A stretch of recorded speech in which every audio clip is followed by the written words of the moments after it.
सारे देखण सुनण वाला को बहुत सलाम। शाकिर शुजाबादी साहब फरमेंदन कि मैं को दर्दां कीता है अध मोया,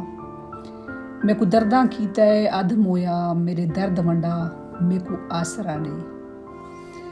मेरे उजड़े पुजड़े हाल उते कर तरस जरा मैं को आसरा दे, चा पर्दा बेपरवाही तू मेरे फेर निगाह मैं को आसरा दे, नहीं तैं तक शाकिर टूर संगदा मेरे नेड़े आ मैं को आसरा दे। ते एक बई जाते फरमेंदन हासे नाजुक खुशबू फुल्लां दी, हासे नाजुक खुशबू फुल्लां दी लगी नज़र हवा थी गया, इंज लोकां चा भड़काया है, इंज लोकां चा भड़काया है, दूहें यार खफा थी गया,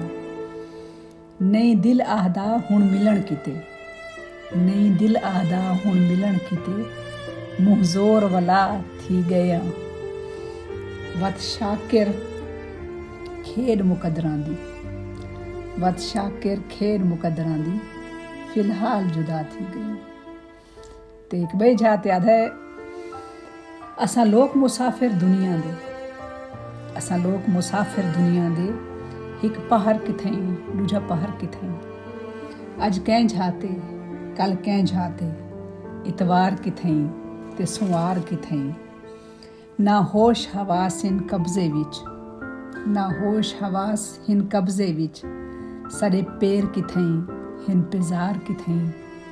साडी शाकिर केड़ी जिंदगी है, साडी शाकिर केड़ी जिंदगी है, असां आप किथई साडा यार किथई।